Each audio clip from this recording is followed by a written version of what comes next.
for joining us on Kitchen Conversations. We were having a little Wi-Fi situation, a little Wi-Fi opportunity.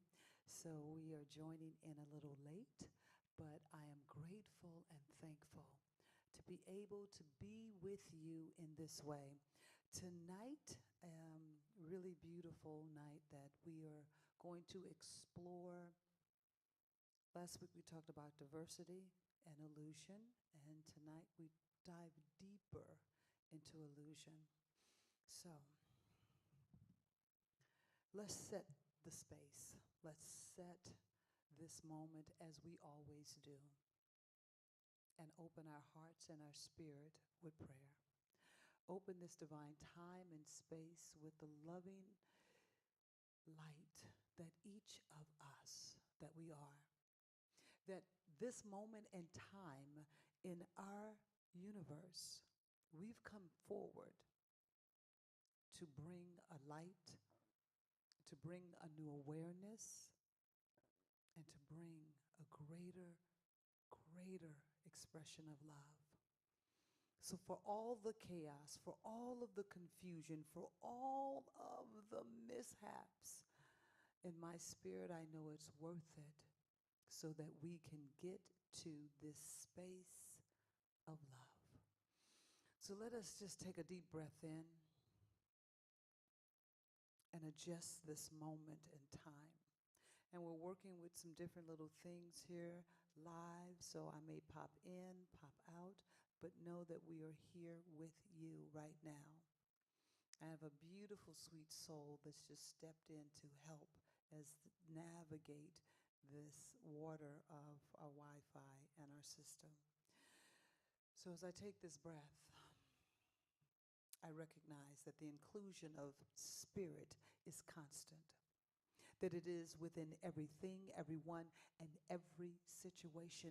As we are awakening our consciousness, we are awakening our receptivity, we are awakening our spirit and our heart to be able to open up wide enough to accept all, to love all. Rather, we have to like all, but to recognize that there is room enough for all of us, to be, to live, to have. And so let's see, I have a song for you tonight. Let's see. Yeah.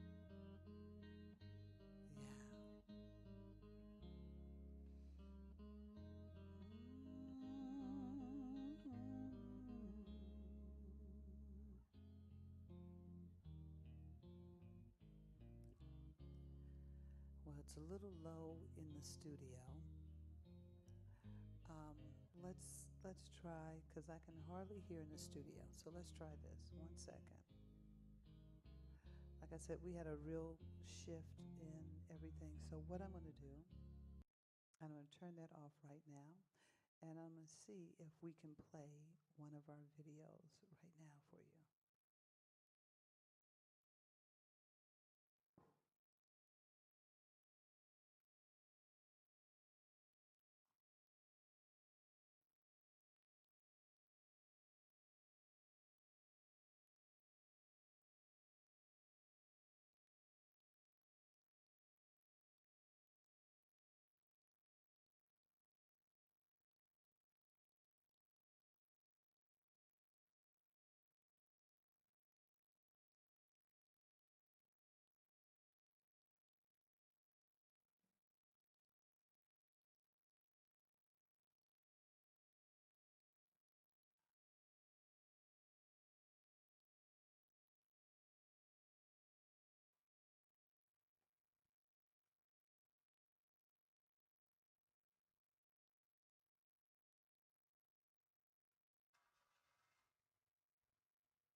inclusion. So, this is hot now. Let's see, we'll try our song again.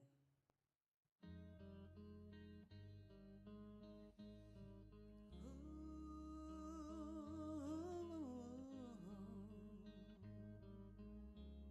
yeah.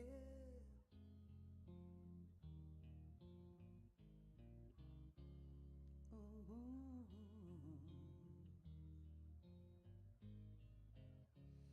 You with the sad eyes, don't be discouraged, though I realize it's hard to take courage in a world full of people. You can lose sight of it all, and darkness there inside. 'Cause I see your true colors shining through. So we are having in-house challenges. I can't really hear, so I'm all over the road. So let's do this. Let's dive right in. Let me check. I see we get some feedback. Can you hear me speaking online? Can you turn down the stereo?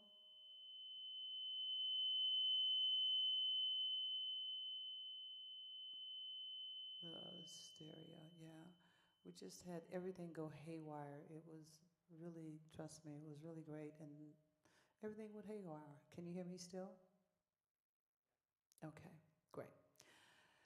So we will let the music go, and we will dive into this wonderful opportunity to explore inclusion.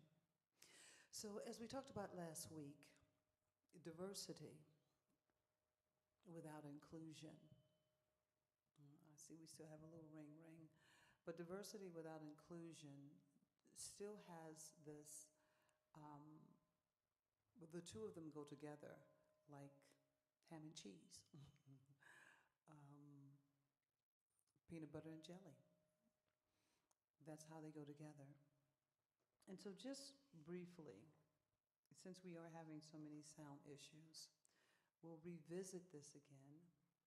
Um, so I just got a note that said no sound from USC. And I think you're hearing sound, correct? You're hearing the feedback too. Let's try one other thing.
I don't understand why I'm at the back of the class.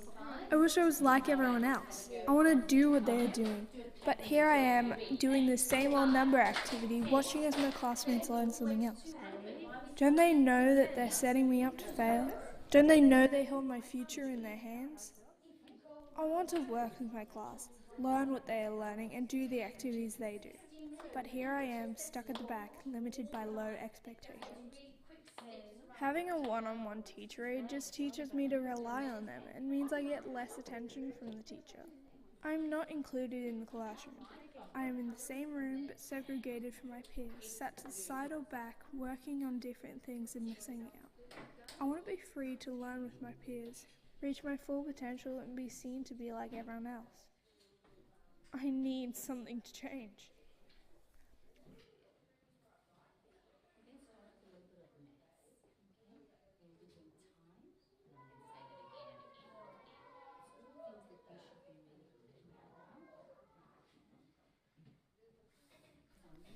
You may be wondering what was wrong with this picture. I am in the classroom with my peers, sitting in my seat, learning the same things as everyone else. You may think this is inclusion, but it's not. I am stifled, limited, and held back from reaching my full potential. Though I love my teacher aide, I don't get to think for myself. In fact, a lot of the time, my teacher aide does it for me, even whispering the answer in my ear when I already know it. The more she is with me, the more I realize that there is no point in me thinking for myself because she will give me the answer anyway. I'm sure there are other kids who also need her help. Does she need to be with me? Can't she help others? Surely if I need help, I can put my hand up and ask my teacher like my friends do. My friends and classmates want to help me, but by having someone right next to me, they can't. I need to learn from my peers, be able to do group work and be challenged. I want to be allowed to fail or succeed and learn from it. I need something to change.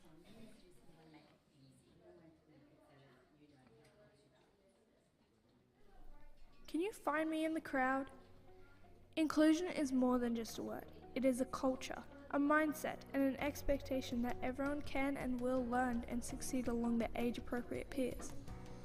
I know it can be challenging to include me in the learning as sometimes I might require extra resources and information, but giving me space to learn from my teacher and peers is the best way to challenge me and allow me to grow. I want to learn the same things as my classmates, and I want teachers to have the same expectations of me as my friends. My learning may need to be modified, but I still want the opportunity to show what I can do, not focus on what I can't. Treat me the same as any other student and watch me flourish. I will rise to the challenge of expectations you set for me. Are you ready to really include me?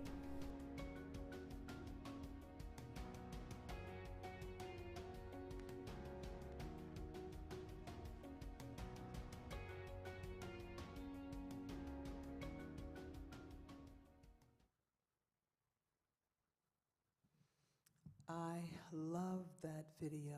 I thought one of the things that was so beautiful are things that we think we're trying to help. We think that we are assisting someone. And as she clearly stated, that to be a part of the class, to be a part of everything that's going on, yes, she may learn differently, she may move differently, they may resonate differently. But when we put limitation on, or we have a perceived idea of what someone can or cannot do, we are participating in limiting them from finding their full expression. And so there are times that we think, oh, we want to help you not fail. That helps them not grow, and that helps us not grow. So this journey of inclusion really, it opened my heart in a way that has called to me to understand, because at Universal Spirit Center, We want to invite all. We are an inclusive community. But with that, we must do the work to be able to do that, which means that, I love this banner behind me because it talks about inclusivity is with education, it's with ethnicity, it's with gender and sex, it's with health. When I realize that there are times that we have biases because someone has a different health journey than we do. We look at them different, we talk about them differently, and we speak of them differently. And I'm like, wow. These are things that when you're not aware that you're doing it, and even if you are, you think that you're being kind. So here's a question. Is kindness limiting someone from their potential? Is kindness blocking someone from them showing up to be who and what they are? Is that kindness? As a spiritual community, we have to start answering these questions, and we have to start asking these questions. I love this quote that I found. Let me see if I can find it. That was by this beautiful monk. Let's see. Yeah. Here it goes. It is a quote from Kaz Tashi, a renowned calligrapher and translator. They say, if you learn to enjoy waiting, you don't need to wait to enjoy. Did you hear that?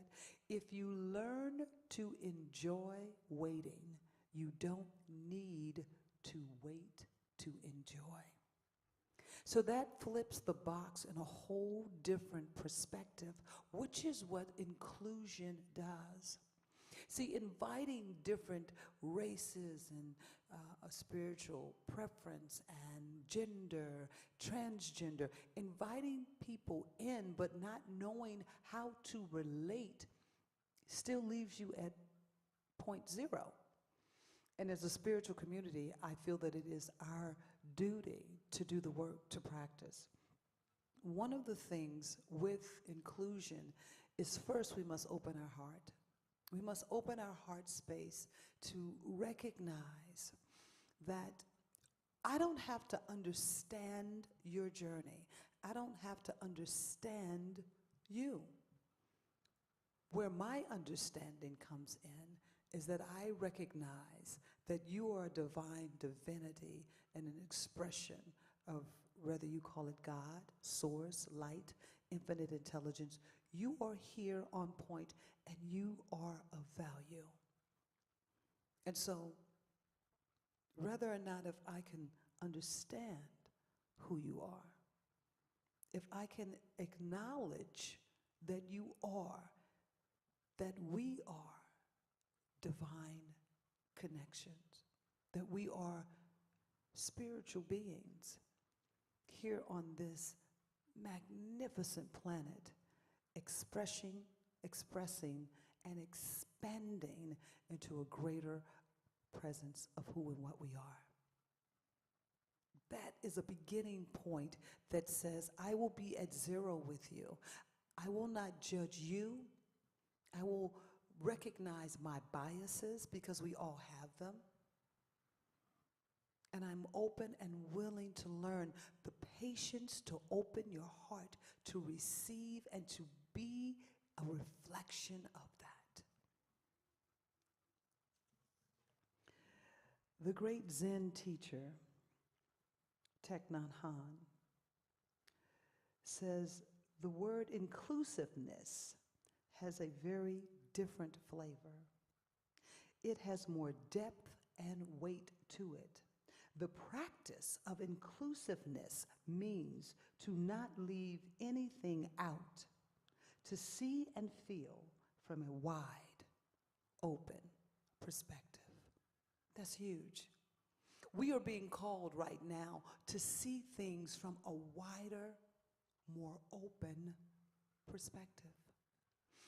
And as I have said before, I believe that each and every one of us, we have been called for this particular time at this moment, because the shift that is taken place in our consciousness, in our awareness, is beyond anything we've ever known. We are literally moving into a new dynamic of life. And I think it's fantastic. Of course, is it scary? But where we are coming from is a place that limited so many of us, that put so many of us in a box, that made one's right and wrong because we could not understand. And we see the fear of that exploding in our life right now. It goes on to say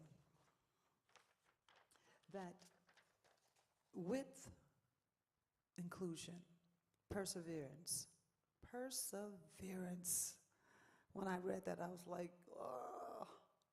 There are times that I feel so overwhelmed by the amount of information that I'm learning, that I am seeking to find out, and that sometimes just makes my heart cry.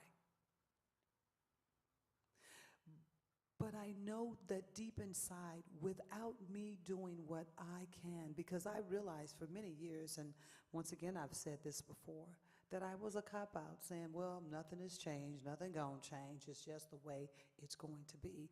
And if I stayed in that place, then I'm as much of the problem as anything else.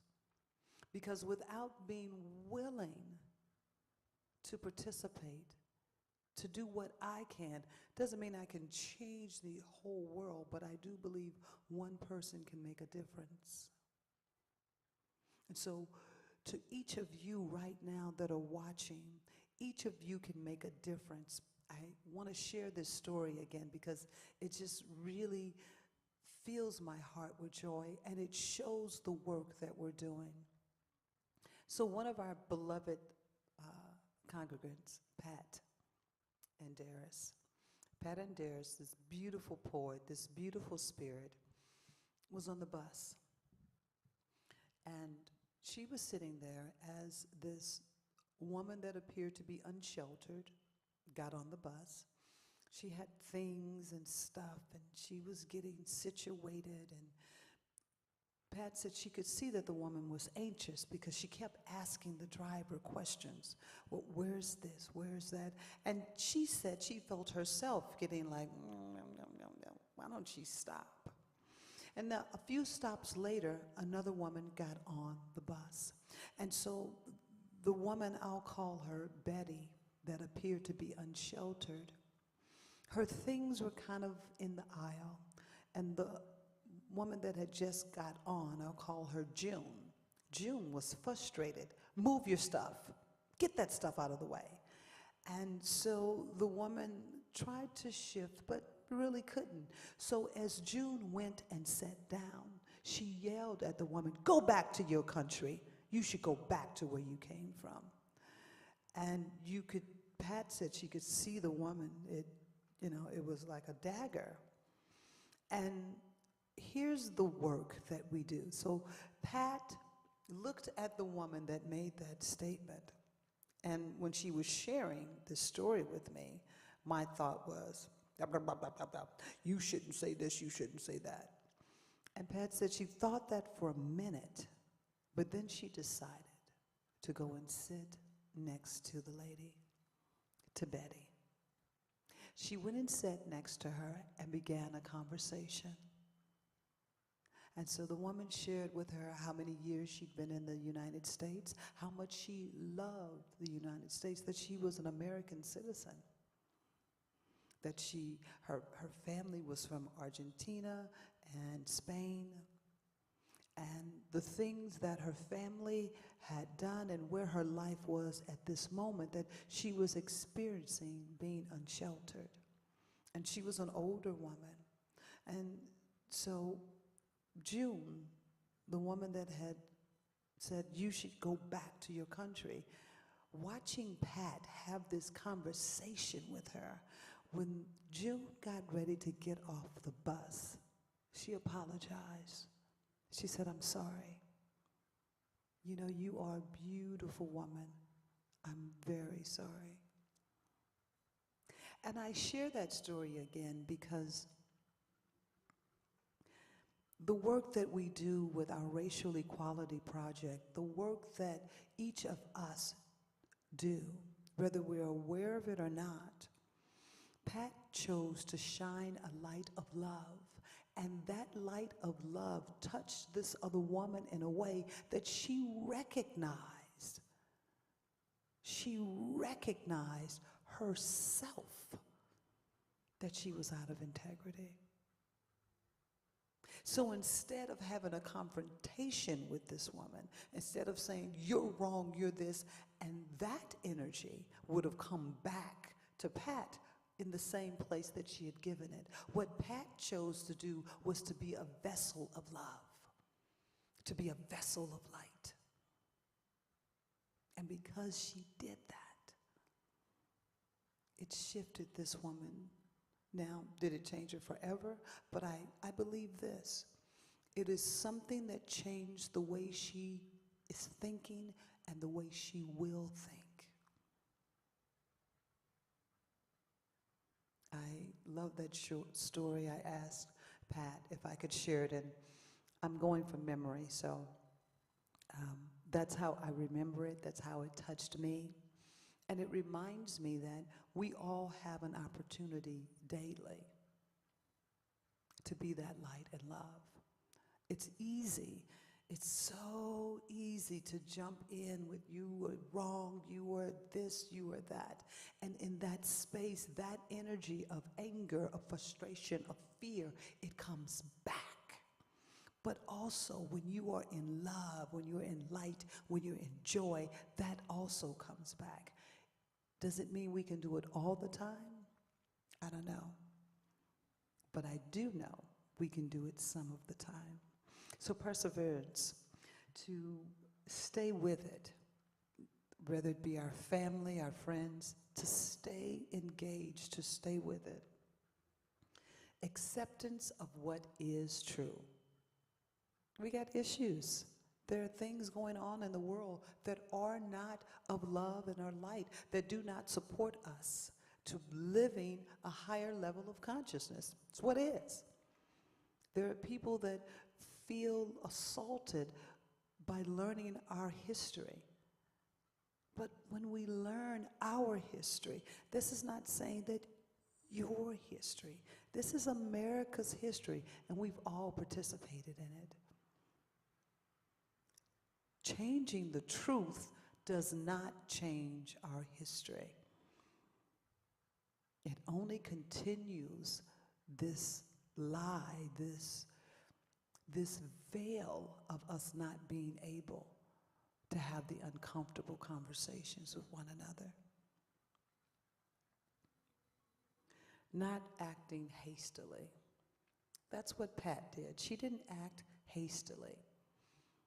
She was triggered by the woman saying those things, but she took a moment to breathe, to check in, and she decided to do something different. Practicing these things, this is a daily practice, because when we get triggered, it's very easy to hit the panic button. It's very easy to hit the anger button. It's very easy to hit the "I want to fight back" button. And everything has its place and time. But how about hitting the love button? And last but not least, forgiveness. Forgiveness. Forgiveness works in every capacity. And the first place we must forgive is ourselves. Forgive ourselves for the thoughts, for the things that we have thought, or maybe the actions that we have done. To forgive.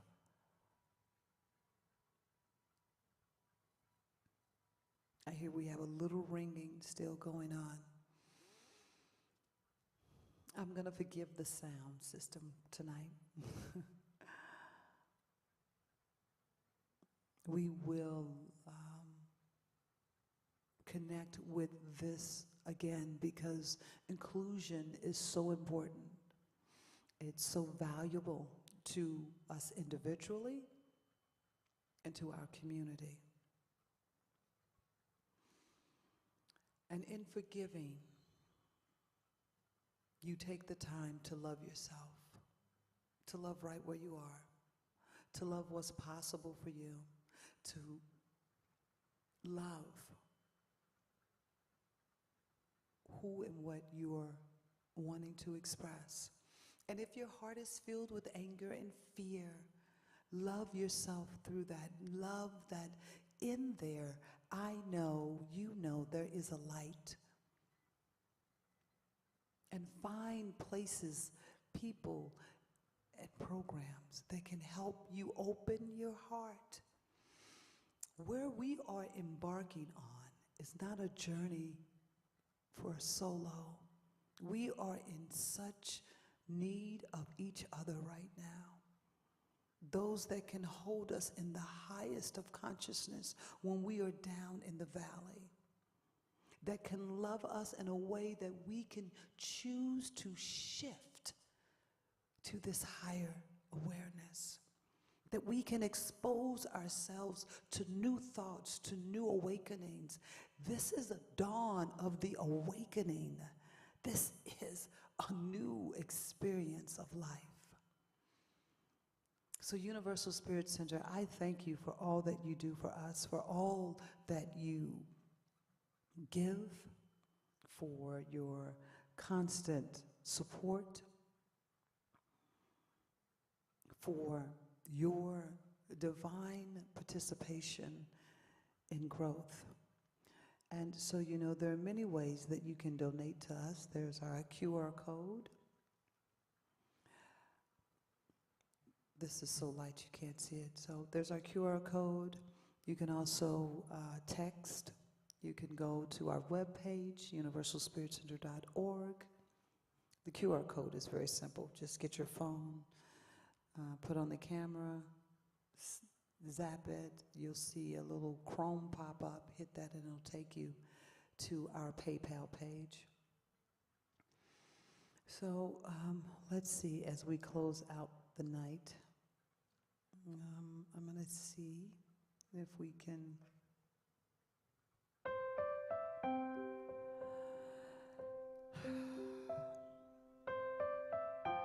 So taking this breath, recognizing the magnificence of who you are. You are the face of divine infinite intelligence. You are the face of God. You are a beautiful I example hold you in my heart. of what life and light can be. You are a part of You are a part of this me. global expansion that we You call are life. the face of God. You are magnificent. You are the face of God. I hold you in my heart. You are a part of me. You are the face of God.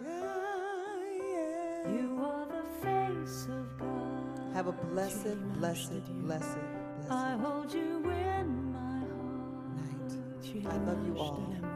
You are a part of me. Thank you. You are the face of God. You are the face of God. Tu sei la luce di Dio. I hold you in my heart. Tu sei il volto dell'amore. You are a part of me.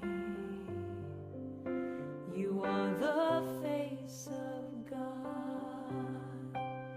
You are the face of love. The face of love. I hold you in my heart. You are my family. You are my family.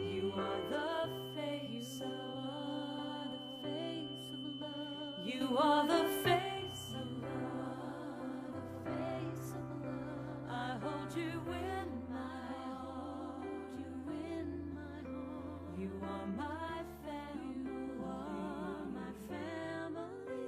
You are the face of love, the face of love. You are the face of God, the face of God. I hold you in my heart, you in my heart. You are a part of me, a part of me. You are the face of God, the face of God. You are the face